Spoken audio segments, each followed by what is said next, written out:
ನಮಸ್ಕಾರ. ಇವತ್ತಿನ ವಿಡಿಯೋದಲ್ಲಿ ನಾಳೆಯ ಒಂದು ಪ್ಲಾನ್ ಅನ್ನು ನಾವು ಇವತ್ತೇ ರೆಡಿ ಮಾಡ್ಕೊಳ್ಳೋದ್ರಿಂದ ಎಷ್ಟು ಲಾಭದಲ್ಲಿರ್ತೀವಿ, ಹಾಗೆ ಎಷ್ಟು ಸಮಯನ ಉಳಿಸಬಹುದು, ಗಂಟೆಗಳ ಕೆಲಸಗಳು ನಿಮಿಷದಲ್ಲಿ ಯಾವ ರೀತಿಯಾಗಿ ಮಾಡ್ಕೊಳ್ಬಹುದು ಅಂತ ಅನ್ನೋದನ್ನ ಇವತ್ತಿನ ವಿಡಿಯೋದಲ್ಲಿ ನೋಡೋಣ.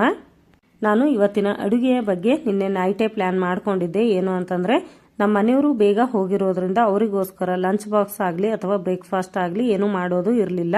ಮಗನ ಪ್ಲಾನ್ ಮಾತ್ರ ಮಾಡಿದ್ದೀನಿ. ಏನು ಅಂದರೆ ಅವನಿಗೆ ಲಂಚ್ ಬಾಕ್ಸ್ಗಾಗಿ ಸ್ಪ್ರೌಟ್ಸ್ ರೈಸನ್ನು ರೆಡಿ ಮಾಡ್ಕೊಳ್ಬೇಕು.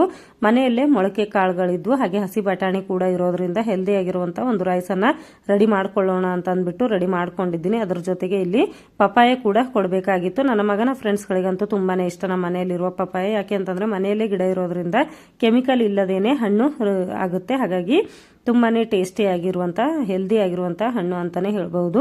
ಹಾಗೆ ಇಲ್ಲಿ ರೈಸ್ ಕೂಡ ರೆಡಿ ಆಗಿದೆ ನೋಡಬಹುದು. ಇವಾಗ ಲಂಚ್ ಬಾಕ್ಸ್ಗಾಗಿ ರೈಸ್ ಕೊಡ್ತೀನಿ.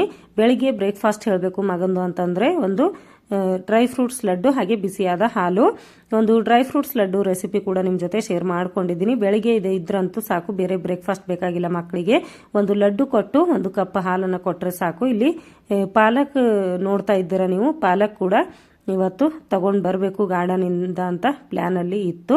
ಹಾಗಾಗಿ ಇಲ್ಲಿ ಕಟ್ ಮಾಡ್ಕೊಂಡಿದ್ದೀನಿ. ಪಾಲಕನ್ನು ಯಾವ ರೀತಿಯಲ್ಲಿ ಇಲ್ಲಿ ಬೆಳೆದಿದೆ ಅಂತಂದರೆ, ಇಲ್ಲಿ ಪಾಲಕನ್ನು ಹೊರಗಡೆಯಿಂದ ತಂದಿರ್ತೀವಿ ಅಲ್ವಾ, ಅದರ ಬುಡನ ನಾವು ಕಟ್ ಮಾಡಿ ಬೀಸಾಕ್ತೀವಿ. ಬೀಸಾಕೋ ಬದಲು ಇಲ್ಲಿ ನಾನು ಹಚ್ಚಿದ್ದೀನಿ ಗಾರ್ಡನಲ್ಲಿ, ಅದು ಬೆಳೆದಿದೆ. ಇದು ಫಸ್ಟ್ ಟೈಮ್ ಅಲ್ಲ ನಾನು ತೆಗಿತಾ ಇರೋದು, 3ನೇ ಬಾರಿಗೆ ನಾನು ಕಟ್ ಮಾಡಿದ್ದೀನಿ. ಪಾಲಕು ಎಷ್ಟು ಚೆನ್ನಾಗಿದೆ ಅಂತ ನೋಡಬಹುದು ನೀವು. ನಾನು ಒಂದು ದಿನ ಮೊದಲೇ ಪ್ಲಾನ್ ಮಾಡಿರೋದ್ರಿಂದ ತುಂಬಾನೇ ಸಮಯ ಉಳಿತಾಯ ಆಗಿದೆ, ತುಂಬಾನೇ ಲಾಭದಲ್ಲಿದ್ದೀನಿ. ಏನೇನು ಅಂತಂದ್ರೆ ಮನೆಯಲ್ಲಿ ಮೊಳಕೆ ಕಾಳುಗಳಿದ್ವು ಅಲ್ವಾ, ಅವು ಕೂಡ ಉಪಯೋಗಕ್ಕೆ ಬಂದಿದೆ. ಹೆಲ್ದಿ ಆಗಿರುವಂತ ರೆಸಿಪಿ ಕೂಡ ರೆಡಿ ಆಗಿದೆ, ಸ್ಪ್ರೌಟ್ಸ್ ರೈಸು.